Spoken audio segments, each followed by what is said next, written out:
परिभाषा में उद्देश्य और विधेय दोनों बताना। ये भी साथ में। हाँ, ये भी साथ लिखना है। लिखना की ऐसी किसी बात है, ये एक अर्थपूर्ण पूर्ण अर्थ प्रकट करने वाले तथा विशेष क्रम में संयोजित करने वाले शब्दों के समूह को वाक्य कहते हैं। विशेष क्रम नहीं बोलोगे, यदि आपने यह संयोजित ये नहीं बताया तो आप इस प्रकार से लता खेलती है, दिन है, पड़ती है, ये भी तो कर्म शब्द है, कर्म विशेष होना चाहिए। तो विशेष अर्थ पूर्ण करने वाले और विशेष कर्म को में संयोजित होने वाले शब्दों के समूह को वाक्य कहते हैं।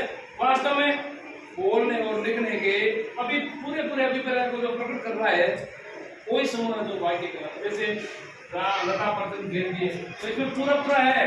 देखो इसका अर्थ भी प्रकट हो रहा है, इसमें कर्म संयोजन भी है, बिल्कुल सही कर्म से लिखा हुआ है, लता पड़ती खेलती है।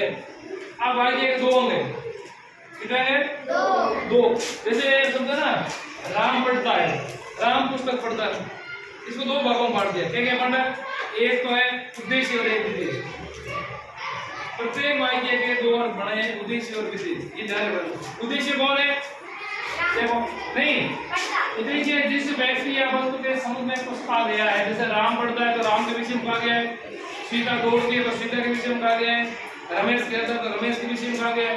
तो जिसके विषय में कहा गया होता है उद्देश्य, और जो करता है कुछ कर रहा है वो है उसका विधेय। जैसे यह व्यक्ति और वस्तु के संबंध में कुछ कहा जाता है, जैसे राम पढ़ता है, इसमें राम है, ये राम का उद्देश्य है, और रावण को मारा तो ये राम है उद्देश्य। उसी प्रकार अब उद्देश्य का विस्तार भी होता है। उद्देश्य मतलब करता है, उसका विस्तार कैसे होता है? उस कर्ता शब्द के कैसे विशेष लग जाएगा। जैसे पिता पढ़ते पढ़ते बालक सो गया, अब बालक का उद्देश्य है, सो गया इसका विधेय है, और बालक पीछे क्या जुड़ता है? पढ़ते पढ़ते सो गया, तो ये उद्देश्य का विस्तार हो गया। उद्देश्य कौन है? कर्ता, जो काम कर रहा है उद्देश्य, उसका विस्तार हो गया। ये मतलब पढ़ते पढ़ते बालक सो गया तो इसका ये विस्तार हुआ है, ये इसका हो गया उद्देश्य का विस्तार। पढ़ते पढ़ते का उद्देश्य का विस्तार हुआ। जैसे आप लिखते हैं ना भाई, एक आदमी से राम फुटबॉल खेलता है तो पीछे राम ने कुछ जोर लगा दे तो वो उद्देश्य विस्तार हो जाता है। इस प्रकार इस बालक है पीछे लगे पढ़ते पढ़ते। अब भाई क्या दूसरा बालक कहते, एक हो गया बालक, फिर हो गया सो गया, एक ये हो गया राम पुस्तक पढ़ता है, एक ये हो गया ये पुस्तक पढ़ता है, ये हो गया। तो ये पहले वाला भाग उद्देश्य कहलाएगा, दूसरे वाला का विधेय कहलाएगा। विधेय उद्देश्य है, कर्ता के शब्द में जो कुछ कहा जा रहा है वो विधेय है। कर्ता के शब्द में कुछ कहा रहा है, कर्ता राम है, राम पुस्तक पढ़ता है, राम विधेय हो गया, उद्देश्य हो गया। अब राम के विषय में क्या कहा गया है? पुस्तक पढ़ता है, तो विधेय हो गया। तो दो भाग हुए नहीं हुए?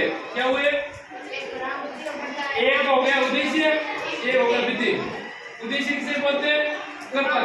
कर्ता को, और विधेय क्या बोलते हैं? जो शेष वाक्य का भाग है वो विधेय कहलाता है। अंग्रेजी में बोलते हैं प्रेडिकेट। तो उद्देश्य कर्ता के शब्द जो भी कहा जा रहा है वो है विधेय। राम पुस्तक पढ़ता है तो राम उद्देश्य हो गया, पुस्तक पढ़ता है ये विधेय हो गया। राम उद्देश्य है, पुस्तक पढ़ रहा है ये विधेय है। इस प्रकार से ये अपना वाक्य है, वाक्य की परिभाषा के बाद वाक्य का अंग हो गया उद्देश्य और विधेय।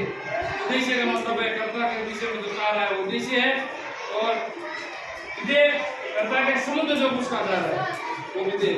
मतलब कर्ता है वो उद्देश्य है, शेष भाग है वो विधेय है। इतने ज्यादा तो भी पर्याप्त। काम करने वाला वाक्य का जो करता है, जिसके संबंध में जो कुछ कहा जा रहा है वो होता है उद्देश्य, और कर्ता है उद्देश्य के संबंध में जो कहा जा रहा है वो है विधेय। दो भाग होते, उद्देश्य और विधेय।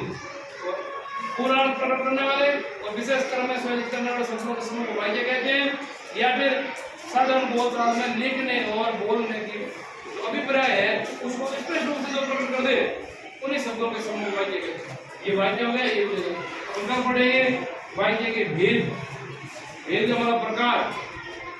तीन प्रकार से है, एक क्रिया की दृष्टि, अर्थ की दृष्टि, रचना की दृष्टि। क्रिया की दृष्टि तीन प्रकार के हैं, कर्तृवाच्य, कर्मवाच्य और भाववाच्य। अर्थ की प्रकार से ये 8 है। विधानार्थक है, निषेधार्थक है, आज्ञार्थक है, प्रश्नार्थक है, विस्मयबोधक है, इच्छाबोधक है और संदेशबोधक और संकेतबोधक। ये 8 हो जाएंगे। फिर है रचना की दृष्टि, साधारण वाक्य है, साधारण वाक्य और सर्व वाक्य एक ही बात है। फिर संयुक्त वाक्य उससे जुड़े जाते हैं, और फिर मिश्र वाक्य। ये 3 प्रकार के वाक्य। तो कल अपन ये वाक्यों के भेद के बारे में पढ़ेंगे और ये आप याद करके आना, ऐसे समझ जाना।